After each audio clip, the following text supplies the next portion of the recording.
da thép da gang, ôi phút hào hùng lửa sáng hào quang.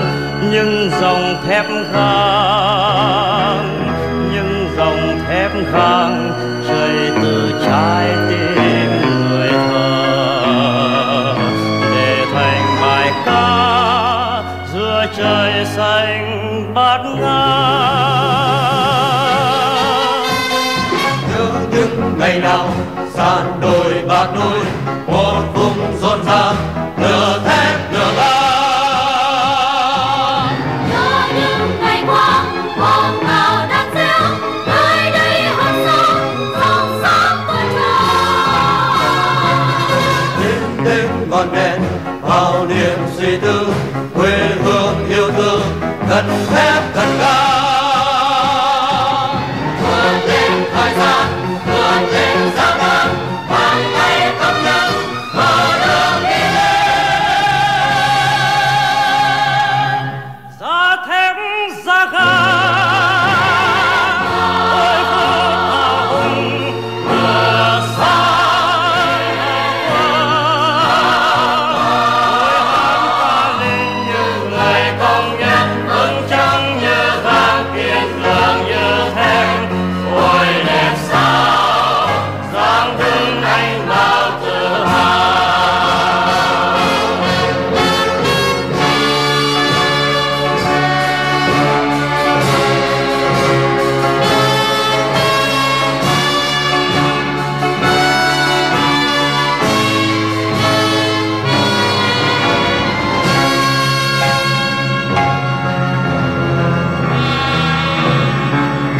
Da thép da gang, ôi phút hào hùng lửa sáng hào quang. Da thép da gang, ôi phút hào hùng lửa sáng hào quang. Nhưng dòng thép gang, nhưng dòng thép gang chảy từ trái tim người thơ, để thành bài ca giữa trời xanh bát ngát.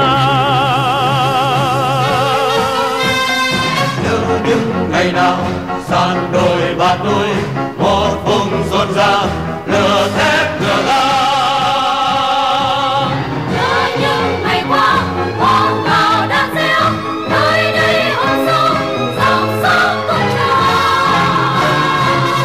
Đêm đêm ngọn đèn bao niềm suy tư, quê hương yêu thương gần thép gần ga. Vươn lên thời gian, vươn lên gian nan, bàn tay công nhân mở đường đi lên. Da thép da gang, ôi phút hào hùng lửa sáng hào quang. Ôi hát ca lên những ngày công nhân vững chắc như gang, kiên cường như thép. Ôi đẹp sao dáng đứng anh bao tự hào.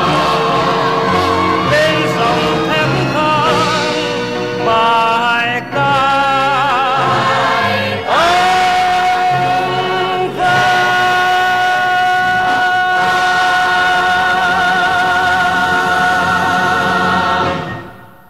Da thép da gang, ôi phút hào hùng lửa sáng hào quang. Da thép da gang, ôi phút hào hùng lửa sáng hào quang. Nhưng dòng thép gang, nhưng dòng thép gang chảy từ trái tim người thơ, để thành bài ca giữa trời xanh bát ngát. Nhớ những ngày nào san đồi bạc núi, một vùng rộn ràng lửa thép lửa ga.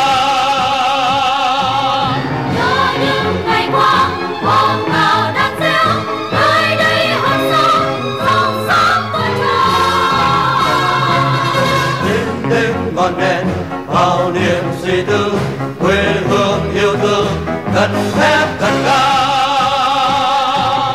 Vươn lên thời gian, vươn lên giá vàng, bàn tay công nhân mở đường đi lên. Giá thép giá ga, ôi phút hào hùng lửa sáng ôi hát ca lên như người công nhân vững chắc như vàng kiên cường như thép. Ôi đẹp sao dáng đứng anh bao tự hào.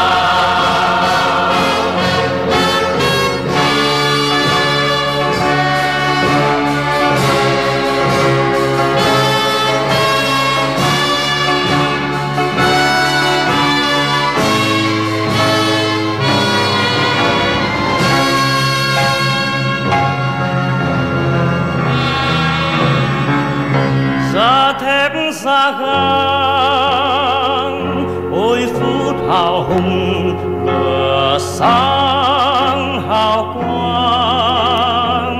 Giá thép giá gang, ôi phút hào hùng lửa sáng hào quang. Những dòng thép gang, những dòng thép gang chảy từ trái tim người thợ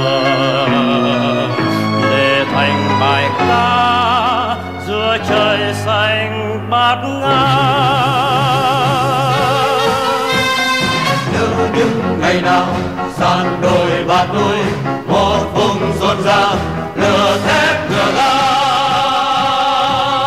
Nhớ những ngày qua hoang vào đan gieo, nơi đây hồn sâu dòng sông tuôn trào. Đêm đêm ngọn đèn bao niềm suy tư